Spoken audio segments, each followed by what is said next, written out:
Hi, this is Paz from Pictures, Noise and Words, and today I will be going through a few hidden gems, certainly in my collection, of new metal albums or new metal bands that you may have forgotten about or you didn't know exist, or I think are worth checking out. I say new metal.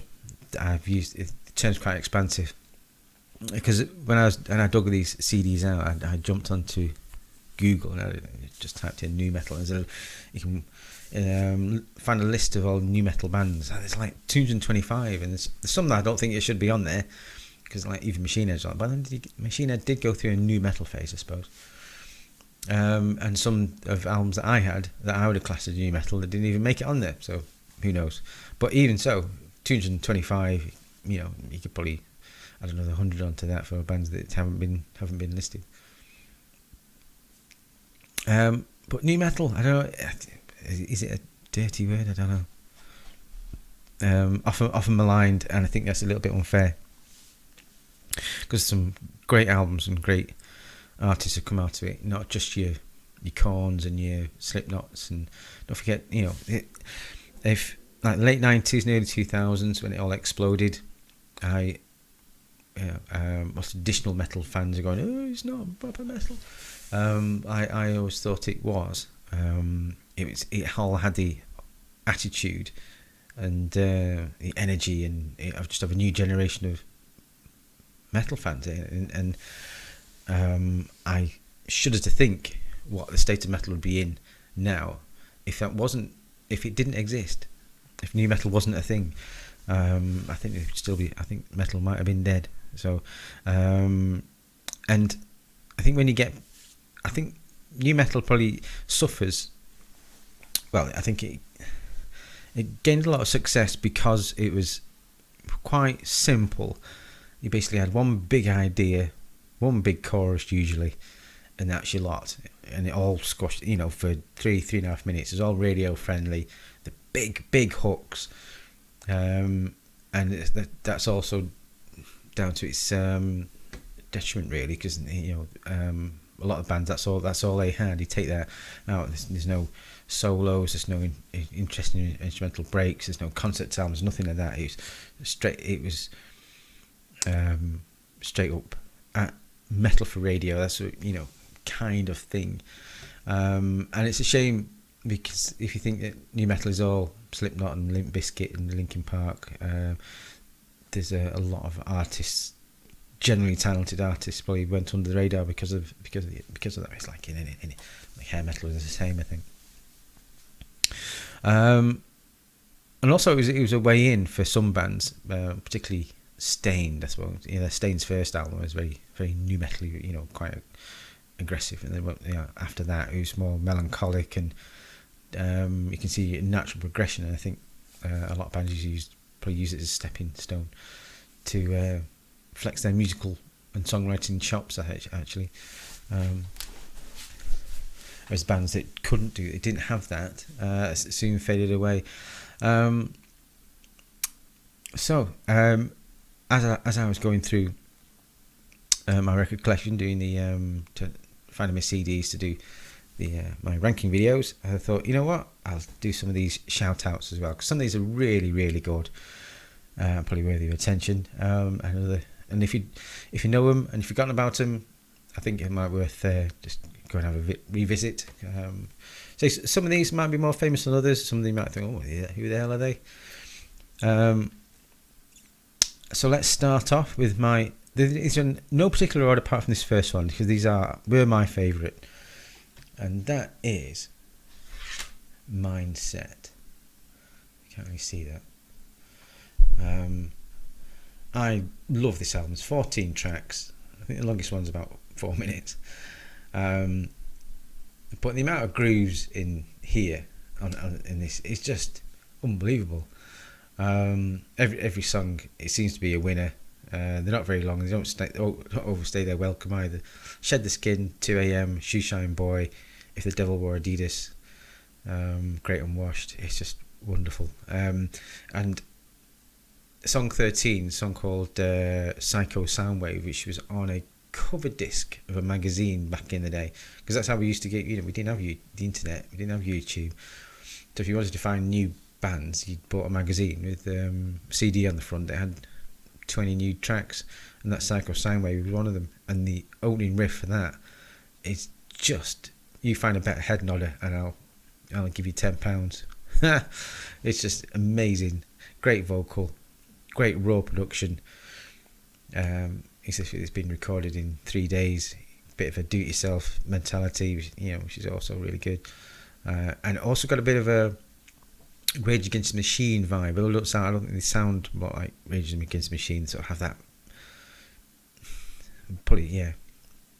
ballparky vibe to it, without being political. They followed it up with another one that's just as good, A Bullet for Cinderella, and then they kind of disappeared for a bit. What year was this?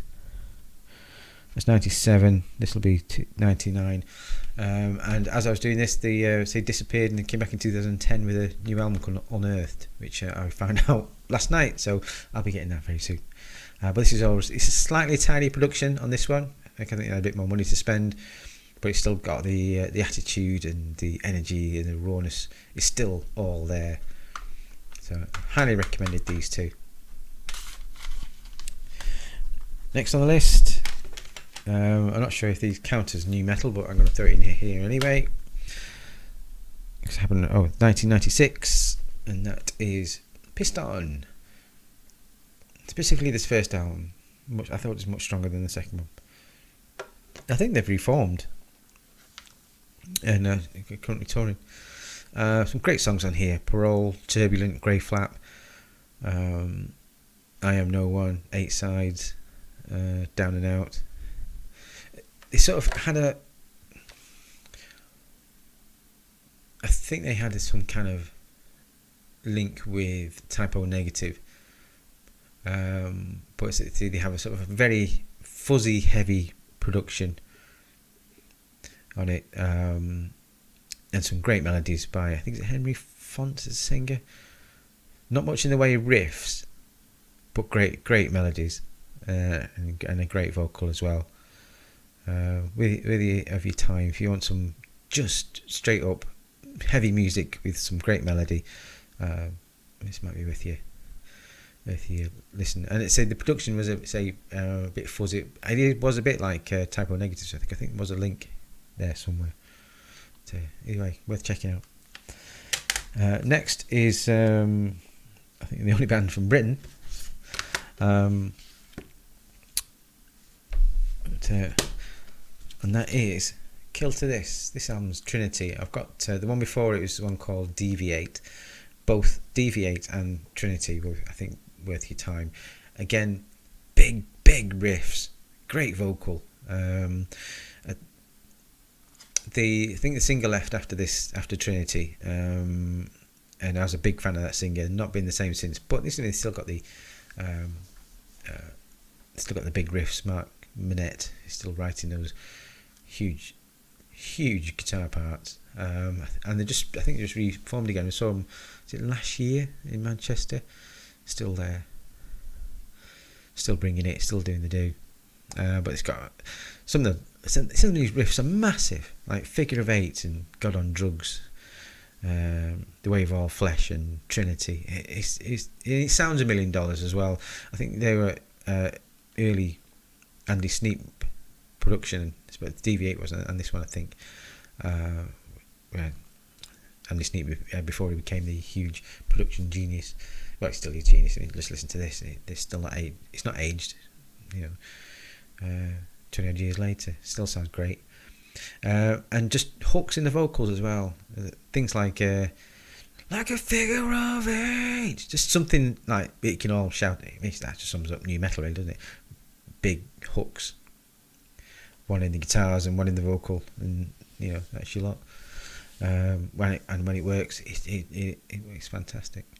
Kill to This, worth checking out. Deviate and Trinity specifically, I think.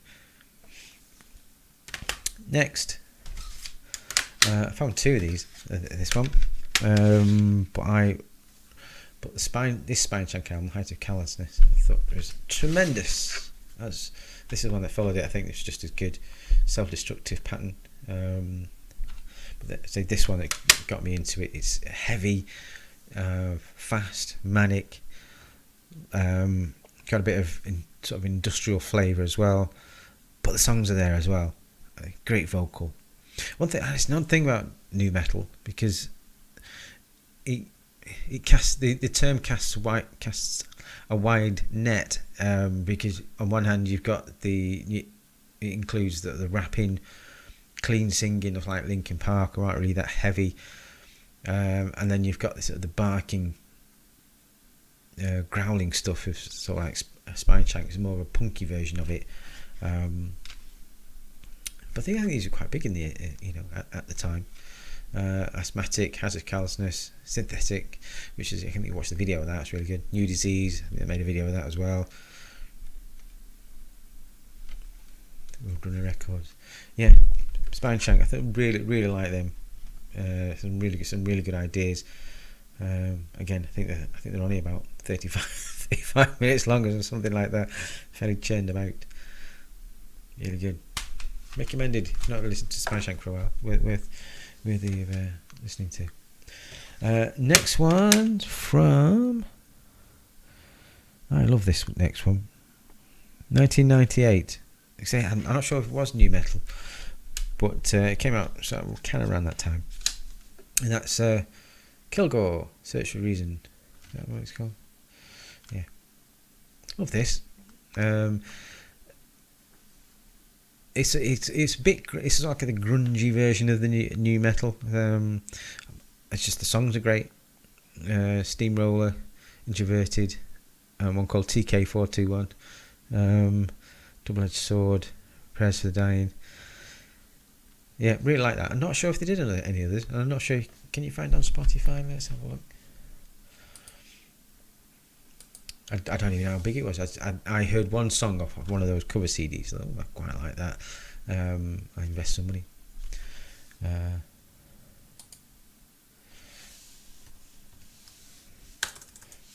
going to take me ages to get there now. Yeah, Kilgore. Again, big guitars. Kilgore. Yes, it's on there. Yeah, there you go. Kilgore, it's on the Spotify. Next, another bunch of Brits. Does this count as nu metal? What's the year on it?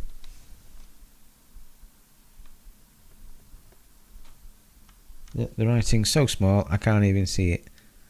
Anyway, we'll just go for it anyway, and that's 1 Minute Silence. By Now, Saved Later. This one and the one after that, after this, which was called can't remember, but this one specifically, Rise and Shine, 1845, Holy Man, It's Just a Ride, Food for the Brain. Really, really strong stuff. Every song had something about it. So a bit rappy, but it's got some huge guitar work in it as well. Slightly different to what the big fat chords that were coming out from bands that are coming from America. This is slightly different to that, but got lumped in. Yeah, I can't remember the name of the band. Yeah, a bit rappy, which is a bit coming from a UK white guy. Doesn't really sound, but I think it totally worked on this. And they had the attitude and they had the songs to back it up, I think. And it worked a treat. Good album, that. Never got to saw them live though, so I was a bit disappointed in that. So the one after that as well is really good. The name will come back to me, I'm sure. Next one. It is Drykill Logic. Especially this first one, The Darker Side of Nonsense. Really like this. This is bordering on sort of thrashy stuff, but I thought the songs are really well done here, with the singer barking it out for the most part, with sort of flexing his vocal chops a bit later on in the album with a bit of clean singing and stuff, and it sounds really good actually. But the songs are great, riffs are really good on it. Got tons of attitude to this. I would pick it over. I think they did another 2 after this. But say their debut just had that fire and brimstone that a lot of bands have in their debut. So yeah, really good stuff. Played this a lot, but not played it in a while. I might have to spin it now, just to take me back. I mean, it's all encapsulated in sort of kind of new metal. I think it's a bit unfair because the next one, which is Cinch, these are not like that at all. These are much more melodic, more towards sort of Puddle of Muddy, dare I say Nickelback, dirty word. But I thought these had much better songs. This album in particular, I think there's a single called Something More. I remember listening to that on Scuzz and Kerrang or whatever it was, and I thought that's great. So I got invested in the album and wasn't disappointed. A lot of the time I am disappointed. Yeah, I remember back in the day, you got these cover CDs with one. Yeah, the song. I thought, oh, that's great. That, and you couldn't really check any more out. You had to go and buy the album, and I wasted so much money on buying albums on the strength of one song. Never again, because a lot of bands are being signed on just 1 or 2 songs, and so it felt like I was getting stung a lot of the time. But so it was nice to get something like from a band called Cinch that had musical chops all the way through the 11 songs. The one after that was really good as well. I can't remember the name of. Right, a couple more. This next one I played to death, and for me, even though I think they're still quite popular and have a devoted fan base, the albums after this just didn't click with me like this debut album did. So it felt like every album was just sort of, was diminishing returns really. But I thought the debut album was genius, and that is the first Mudvayne album, LD50. There's about 17 tracks on it. Again, it's got interludes all the way through that just seem to gel all the songs together, so they flow really nicely. They made a video of Dig, and for me it's one of the weakest ones on it. But Internal Primates Forever and -1, Death Blooms, all fantastic stuff. And what I liked about it is it wasn't just stat chords. It was really interesting ideas and riffs and time changes, and the bass player is quite a talent, and you can tell it just made them slightly different to the plethora of other bands that around at the time. Great cover art. I really liked it. Yeah, I really like that album. Not played it for a while, so not sure how well it has lasted, but I was listening to some of the later stuff and it still doesn't click, and I don't know why. Or maybe it's just down to the hooks they had on his appealed to me. I don't know, maybe that's it, but I played that a lot. And last one, another one I played a lot, and it seemed slightly different to all the others bands at the time, and that's Nonpoint Statement. This album's called Statement, and I remember What a Day. That's the first song I heard. I think it's on the telly. Thought, oh, that's great. That, love the guy's voice on it. Big riffs, catchy. I think I've got another 3 of them upstairs somewhere, but this one really sucked me in. I'd say, and in research for doing this video, I just had to jump on there on Tinterweb. And Nonpoint, I was very much surprised that they're still going. And 1, 2, 3, 4, 5, 6, 7, 8, 9, 10. About 12 albums out. Still chucking them out. So obviously the audience is still there. And what's good about new metal is all the people who listen to it at the time. Must don't know if you're like 13 to 18 or something like that. It's probably your core audience. They're going to be 20 years older now, so I'm hoping in the next 5 years that they have kids, and hopefully you got a generation of metal loving adults out there who will hopefully breed a next generation who will also love rock, and hopefully we'll get another resurgence of metal, in whatever state it would be. I think the music industry's changed though for that. I don't think we'd get it, but one can dream. So I've got a couple of shout outs, so worth a bit of a mention. First one is the debut album from Static X.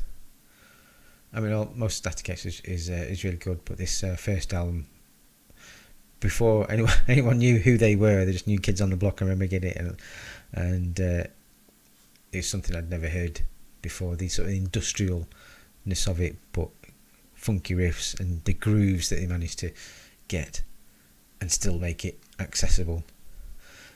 And not really have that much melody in it. It's just got a lot of the time it's got Wayne Static going meaningless, it's meaningless, doing that. It still sounds great.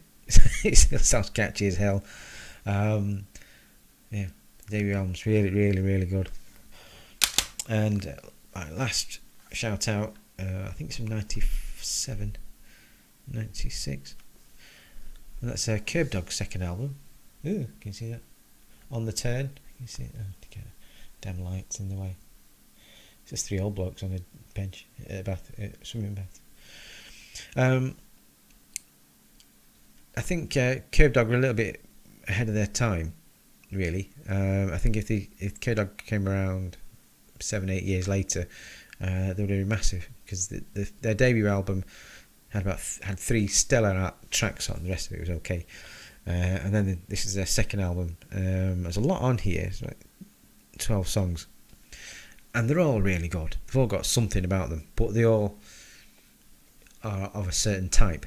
It's sort of more alternate metal, but there's enough metal in there to keep you listening. And the songs and the melodies, if you're not singing something by the end of this album, you're dead inside, because the some of the melodies are so catchy and so memorable,